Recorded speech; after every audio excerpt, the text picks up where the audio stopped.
नमस्कार, मैं हूं पवन त्यागी। मैं आज बात करूंगा उत्तर प्रदेश के हाथरस की उस घटना की जहां एक लड़की की हत्या होती है। उस हत्या में नाम आता है ठाकुर परिवार के कुछ लड़कों का। वो कुछ ही घंटों के अंदर उत्तर प्रदेश की पुलिस द्वारा पकड़ लिए जाते हैं, जेल में डाल दिए जाते हैं। लेकिन उस मुद्दे को ऐसा गरमाया गया, उसको ऐसा मोड़ दिया गया और ऐसी कोशिश की गई कि जैसे कि उत्तर प्रदेश में जो उच्च वर्ग के लोग हैं वो वाल्मीकियों पर और दलितों पर बहुत गंभीर अत्याचार कर रहे हैं। इसको आदर्श बनाकर पूरे भारत में प्रदर्शन किए गए, पूरी तैयारी की गई और आश्चर्य तो तब हुआ कि जब इसमें नक्सली कनेक्शन भी अब सामने आया है। जी हां, इसमें पहले ही दिन से पुलिस तत्परता कर रही थी, लेकिन उत्तर प्रदेश पुलिस को दिल्ली पुलिस की तरफ से एक इनपुट मिला और दिल्ली पुलिस ने उत्तर प्रदेश पुलिस को यह बताया कि जिसको आप साधारण केवल दो परिवारों का झगड़ा या मृत्यु समझकर उसको जांच कर रहे हो, यह बहुत बड़ा मामला है और इसमें नक्सली कनेक्शन और पीएफआई कनेक्शन भी इसमें जुड़ता दिखाई दे रहा है। दिल्ली पुलिस के स्पेशल सेल के द्वारा जो ये इनपुट मिला उत्तर प्रदेश पुलिस को, इसके बाद उत्तर प्रदेश की पुलिस चौकन्नी हुई और एसटीएफ ने इस जांच को उस एंगल से भी शुरू किया कि क्या क्या इसमें हो रहा है, कौन कौन लोग जुड़े हुए हैं, क्या इसमें जातीय विद्वेष फैलाने का कोई षड्यंत्र है, कोई बाहरी लोग तो इसमें नहीं है। तो आपको ध्यान होगा, ये एसटीएफ उत्तर प्रदेश ने खुलासा किया था कि इसमें ऐसा पता चला है कि लगभग 100 करोड़ रुपया पीएफआई, जो इस देश में दंगा कराने में माहिर है, पीएफआई ने 100 करोड़ रुपए की फंडिंग की है। अब आप समझिए, 100 करोड़ छोटा मोटा पैसा नहीं है। ये 100 करोड़ रुपया क्यों दिया गया? ये 100 करोड़ की फंडिंग पीएफआई ने इसलिए दी कि इस 100 करोड़ रुपए के आधार पर आप पूरे भारत में यह फैलाइए कि अब भारत के अंदर दलितों के ऊपर, वाल्मीकियों के ऊपर घोर अत्याचार हो रहा है और जहां सवर्ण जातियां हैं ये अत्याचार कर रही हैं और भाजपा की सरकार सवर्णों के साथ है, दलित और वाल्मीकियों के साथ भाजपा सरकार नहीं है। ये एजेंडा सेट करने की जिम्मेदारी पीएफआई ने फंडिंग की। इसके साथ इसमें कुछ और दल भी मिले जिसमें भीम आर्मी का नाम सामने आ रहा है, वहीं इसके अंदर आ रहा है अर्बन नक्सल। और अर्बन नक्सल जुड़ते ही आप समझ लेंगे कि किस तरह से वो एजेंडा सेट करते हैं। इन नक्सलियों के कारनामे हमने बिहार, उड़ीसा, झारखंड, इन क्षेत्रों में हमने देखे हैं। ये गरीब परिवार में जाते हैं और उन गरीब परिवारों में जाकर के उनको ये कहते थे कि देखिए, ये जो बाकी भारतवासी हैं ये आपके ऊपर उत्पीड़न कर रहे हैं और ये तो जो भारत है इसके मूल निवासी आप ही हो, आप आदिवासी हो, आप ही यहां के रहने वाले हो। इन लोगों ने कब्जा कर लिया है।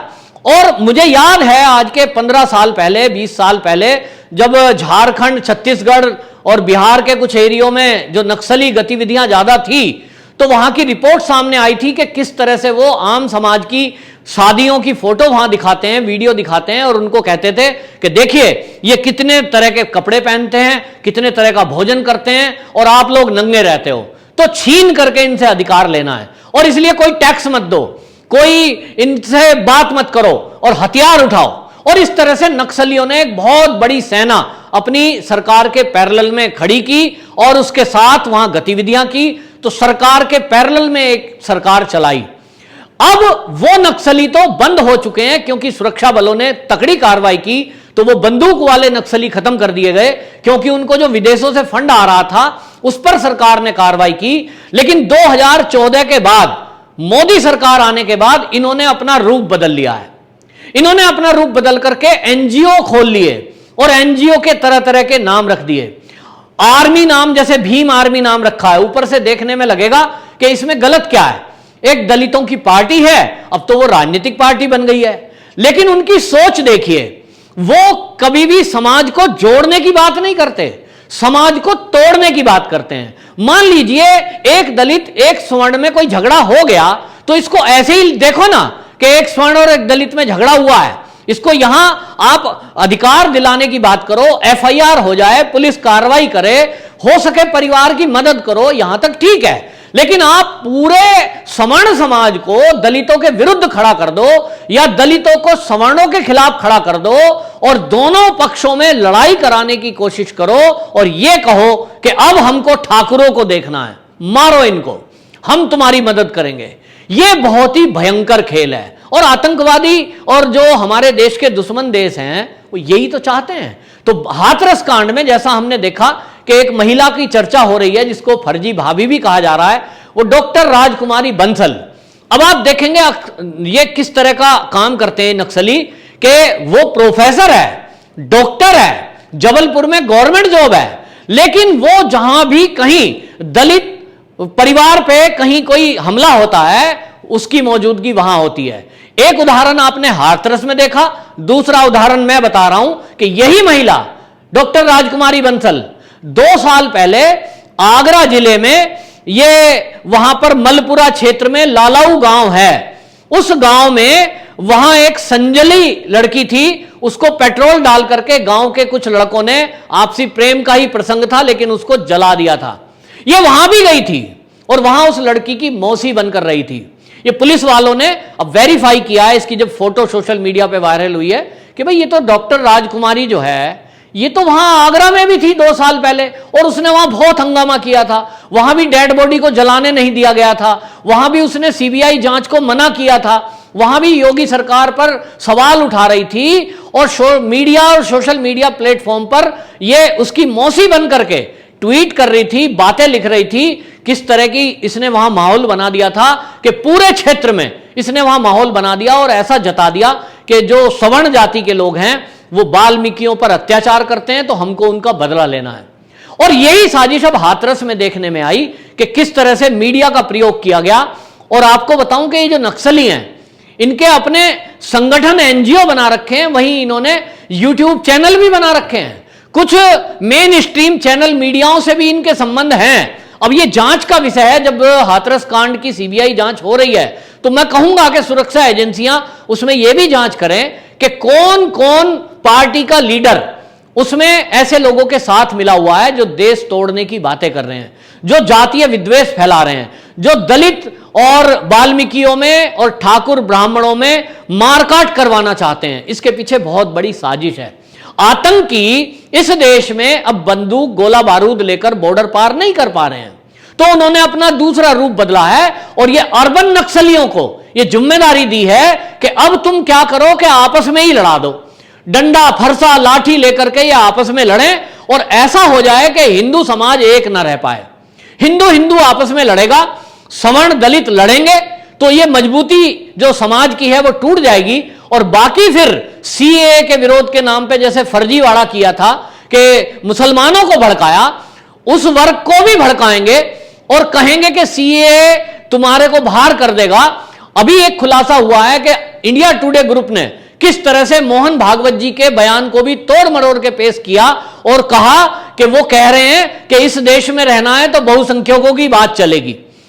मतलब किस तरह से आप भटकाने की कोशिश करते हैं। तो यहां अर्बन नक्सल, लिबरल, मीडिया और राजनीतिक दल ये सब गठजोड़ करके इस समय देश में देश विरोधी गतिविधि कर रहे हैं, जिसमें यह बहुत भयंकर खुलासा हुआ है कि अब ये जातियों में बांटने का खेल कर रहे हैं। एक पार्टी बनाई गई है, जैसे भीम आर्मी है ऐसे ही एक पार्टी बनाई है भारतीय मूल निवासी संगठन।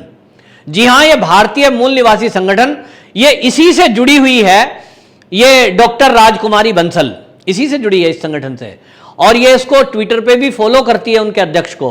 तो ये संगठन क्या कर रहा है, गांव गांव में इन्होंने अपने लोग बनाए हैं और वहां जाकर के ये क्या कह रहे हैं, जैसा कि नाम है वो कहते हैं मूल निवासी इस देश के दलित वर्ग के लोग हैं, वाल्मीकि मूल हैं। और ये बाकी कहां से आए, ये ठाकुर ब्राह्मण ये तो बाद में आए हैं, तो इसलिए क्या करना, अधिकार हमारा है। और आप देखिए इनका स्लोगन भी है कि ये भारतीय मूल निवासी संगठनों का स्लोगन है कि ये भारत के हम मूल निवासी, ये भारत है हमारा। और इस तरह से ये लोगों को भटकाने में और भड़काने में लगे हुए हैं कि हम अपना अधिकार लेके रहेंगे, सत्ता में रहने का अधिकार हमारा है, नौकरियां सरकारी प्राप्त करने का अधिकार हमारा है, ये संसाधन ज्यादातर इस्तेमाल करने ये हमारे हैं और ये हमें मिलने चाहिए। ये जमीन भी हमें मिलनी चाहिए। सरकारी जमीन यदि किसी को बटेगी तो वो दलितों में बंटनी चाहिए, वाल्मीकि में बंटनी चाहिए। और इसीलिए आपको बता रहा हूं, इसी से जोड़ते हुए, कि राजस्थान में जो एक पुजारी को जलाकर मार डाला गया है, ये इसी मानसिकता ने, वो जो मीणाओं ने आग लगाई है ना, मीणा वहां ओबी एसटी वर्ग में आते हैं, उनको इसी तरह भड़काकर ये कह दिया गया, क्योंकि वहां एलएमसी जमीन का झगड़ा था, तो इस तरह की मानसिकता सेट कर दी गई कि सरकारी संसाधनों पर अधिकार तो हमारा है। तो इस देश में बहुत भयंकर हो रहा है। और यहां इसमें आप देखिए कि मध्य प्रदेश से वो नक्सली महिला चली जो प्रोफेसर थी, और वो कहती है कि मैं 1 महीने की तनख्वाह भी दूंगी, तनख्वाह भी दी, और वो बयान देती है। और सबसे पहले आज तक उस औरत का बयान लेता है, वहां जाकर के जबलपुर में उसकी बाइट दिखा देता है, उसको निर्दोष साबित करने की कोशिश कर रहा है। अब कल को अगर उसके ऊपर कार्रवाई होगी तो ये सारे लिबरल गैंग मोमबत्ती लेकर के इंडिया गेट पे खड़े होंगे, जंतर मंतर पे खड़े होंगे, और सारे चैनल वाले इसका हल्ला करेंगे कि उत्तर प्रदेश की पुलिस महिलाओं पर अत्याचार कर रही है, ये आवाज दबाने की कोशिश कर रही है। तो ये साजिश इस देश में चल रही है, इस साजिश को हमें समझना होगा। और मैं इस चैनल के माध्यम से कहना चाहता हूं कि सोशल मीडिया पे भी ये ग्रुप बना करके एक्टिव है, ये यूट्यूब चैनल बना करके एक्टिव हैं। तो आप लोग किसी भी ऐसी अगर गलत ट्वीट को देखें, कोई ऐसी गलत पोस्ट देखें जिसमें आपकी जाति या धर्म को ललकारा जा रहा हो, आपके खून को भड़कारा जा रहा हो, तो उसकी सूचना पुलिस को दें, ना कि उस पर रिटेलिएट करें, उस पर आप प्रतिशोध करें, उस पर आप जवाब दें या गाली गलौज करें। क्योंकि लोग चाहते ही ये हैं कि इस देश में वाल्मीकि, दलित और ये सवर्ण जातियां आपस में लड़ भिड़ जाएं। ये हमें करना नहीं है। हमारे शास्त्रों में सभी धर्मों को समान माना है, जात बिरादरी कभी मानी नहीं है। हमारे उदाहरण अनेक हैं। हमारे यहां उदाहरण है कि मीरा जी को अगर गुरु बनाना था तो संत रविदास को बनाया, हमारे देश को संविधान लिखना था तो बाबा साहब अंबेडकर को इसमें संविधान लिखने की जिम्मेदारी दी। ये देश एक है, इस देश को तोड़ने वाले देश के दुश्मनों को हमें जवाब देना है। और जवाब यही है कि अपनी आंख कान खुले रखिए, सोशल मीडिया के माध्यम से विद्वेष फैलाने वाले लोगों का खुलासा करिए, उसकी सूचना पुलिस और प्रशासन को दीजिए। और समाज में जो सवर्ण हैं और दलित हैं, ये सामाजिक धरातल पर भी दिखना चाहिए। तो एक दूसरे से मिले जुलें और कटुता ना रखकर एक दूसरे से परिवारों का मिलना जुलना रखें, ताकि ऐसे देश के दुश्मनों को जवाब दिया जा सके। वंदे मातरम।